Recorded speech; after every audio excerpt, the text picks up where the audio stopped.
Olá, eu sou o professor Isaac Silva e esta é a quarta aula do segundo módulo do curso Aprenda a Defender a Sua Fé no Ambiente Acadêmico.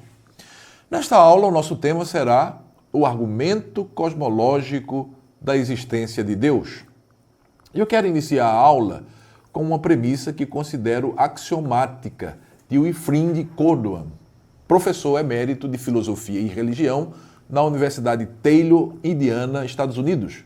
A premissa diz o seguinte: a menos que haja Deus, não pode haver mundo.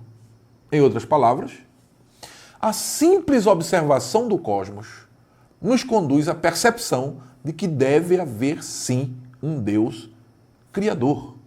Todavia, como esta premissa não forma um argumento propriamente dito, pois um argumento necessita de premissas e conclusão, então podemos dizer que se trata de um axioma, ou seja, uma asserção que deveria ser evidente para qualquer pessoa.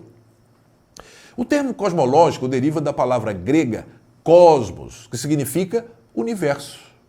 O argumento cosmológico, como afirma o filósofo e apologista americano James Potter Moreland, procura estabelecer a existência de um ser necessário que seja a causa da existência do mundo. O argumento cosmológico seria, por assim dizer, o argumento da criação do cosmos. E de acordo com este argumento, o cosmos não apenas necessitou de uma causa para existir, mas precisa de uma causa para continuar existindo. Na verdade, não existe um único argumento cosmológico, mas alguns assim denominados. Todavia, todos têm por base a existência do cosmos e o que lhe deu causa. Pensadores como Aristóteles, Anselmo, Alfarabi, Avicena, Tomás de Aquino, Duns Scotus, Leibniz e outros deram a sua contribuição elaborando a sua própria versão do argumento. Tomás de Aquino, por exemplo, fez uso de mais de uma forma para elaborar o seu argumento cosmológico. A primeira delas foi baseada no movimento. De acordo com este argumento, as coisas se movem e tudo o que se move necessita de um movente. Todavia, não pode haver uma regressão infinita de motores moventes. Então, faz-se necessário que haja um motor imóvel que a tudo move. Este motor imóvel é considerado por todos Deus. Outro argumento de Aquino é baseado na causalidade eficiente. O argumento diz que há causas eficientes no mundo. Causa eficiente é igual a causa produtora. E que nada pode ser causa eficiente de si mesmo, pois teria que ser anterior a si mesma para causar-se. E não pode haver regressão infinita de causas eficientes. Logo, deve haver uma causa primeira, não causada e eficiente de toda a causalidade eficiente do mundo. Esta causa primeira é Deus. E um terceiro argumento aquiniano é baseado na gradação. De acordo com este argumento, há níveis diferentes de perfeição entre as coisas.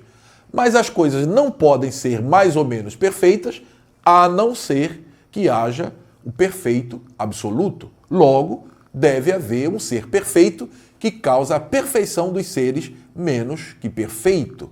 A este ser chamamos Deus. Alvin Plantinga, filósofo cristão estadunidense, esquematiza o argumento cosmológico de Tomás de Aquino da seguinte maneira. São várias premissas, mas preste bem atenção. Primeiro, há no presente seres contingentes. Só para a gente entender melhor o que é um ser contingente, vamos usar o seguinte exemplo. O pai é necessário para o filho, mas o filho é contingente para o pai. Aquele existiria sem este, mas este não existiria sem aquele. Então vamos à segunda premissa. O que pode não existir, em algum momento não existe. Em outras palavras, todo ser contingente, em algum momento, não existe. Logo, se todos os seres são contingentes, então houve um momento em que nada existiu.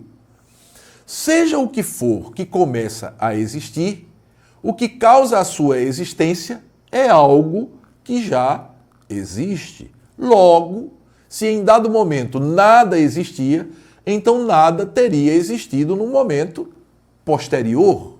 Assim, se em dado momento não existia, então nada existe agora.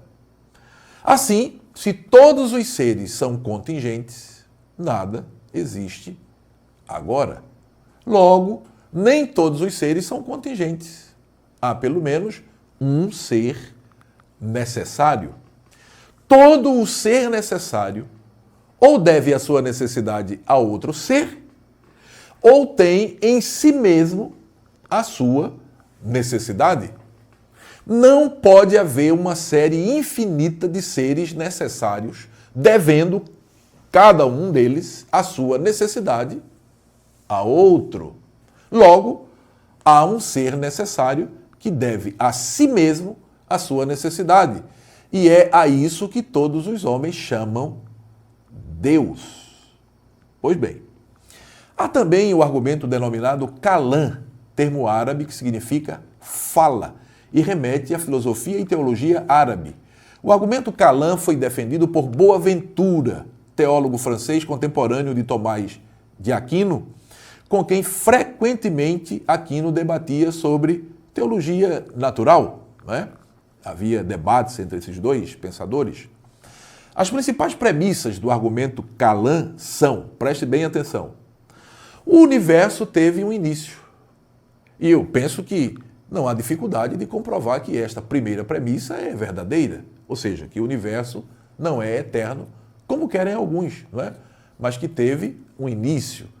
Tanto a ciência como a filosofia nos fornecem evidências sobejadas dessa realidade. Só para citar dois exemplos, um da ciência e outro da filosofia, vamos lá. A segunda lei da termodinâmica diz que a quantidade de energia utilizável no universo está diminuindo. Isso é uma prova científica cabal de que o universo está se consumindo. Portanto, o universo não pode ser eterno. Por que não pode? Porque, se assim fosse, sua energia utilizável já teria acabado. Uma prova filosófica clássica é a que diz que o tempo não pode voltar no passado eternamente, pois é impossível passar por um número infinito e real de momentos. É simples assim. Em outras palavras, se o cosmos não tivesse tido um princípio, jamais chegaríamos ao presente. Como estamos falando disso agora, então temos uma prova de que o tempo começou em algum momento e chegou até hoje, até este momento. Não é? Vamos entender melhor este argumento.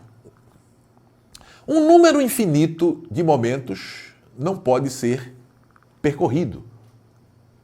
Se um número infinito de momentos tivesse de transcorrer antes do presente, então o presente jamais teria vindo. O presente veio. Nós estamos nele. Logo, um número infinito de momentos não transcorreu antes do presente. Assim, o universo teve um princípio.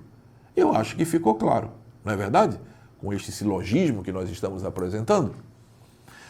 O universo foi causado, bem, de acordo com o autoevidente princípio da causalidade, só a existência pode causar existência. Aliás, o próprio conceito de causar implica algo existente que tem o poder de causar outro algo.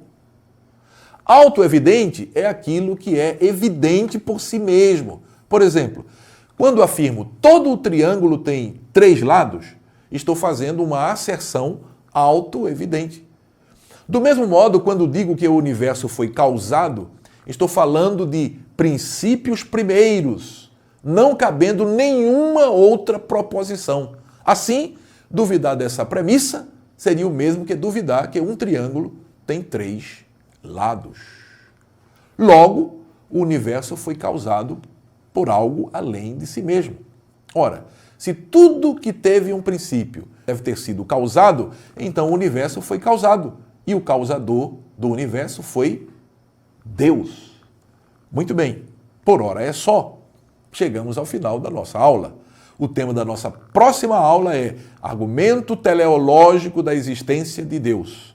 Nos encontraremos lá. Até breve.